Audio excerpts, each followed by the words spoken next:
Good evening বন্ধুরা, সব ভালো আছেন তো?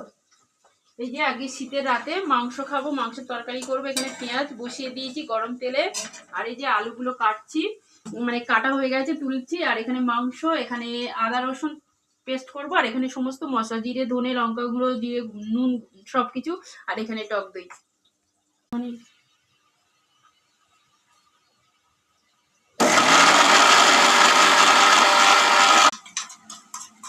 করছি।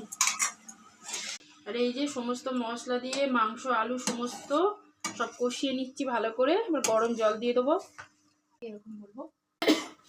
আর বন্ধুরা এই দেখুন, আজকে বাজারে গেছিলাম, বাজার থেকে এই যে দেশি মুরগির ডিম কিনে নিয়ে এসেছি। কি বড় বড় ডিম দেখুন, আমি তো বিশ্বাস করছিলাম না যে এটা দেশি মুরগির ডিম। তো বললো যে হ্যাঁ। তো বন্ধুরা রান্না হয়ে গেছে। এই যে লাল লাল মাংসের ঝোল, আলু দিয়ে পাতলা করে ঝোল, আর এই যে গরম গরম ভাত।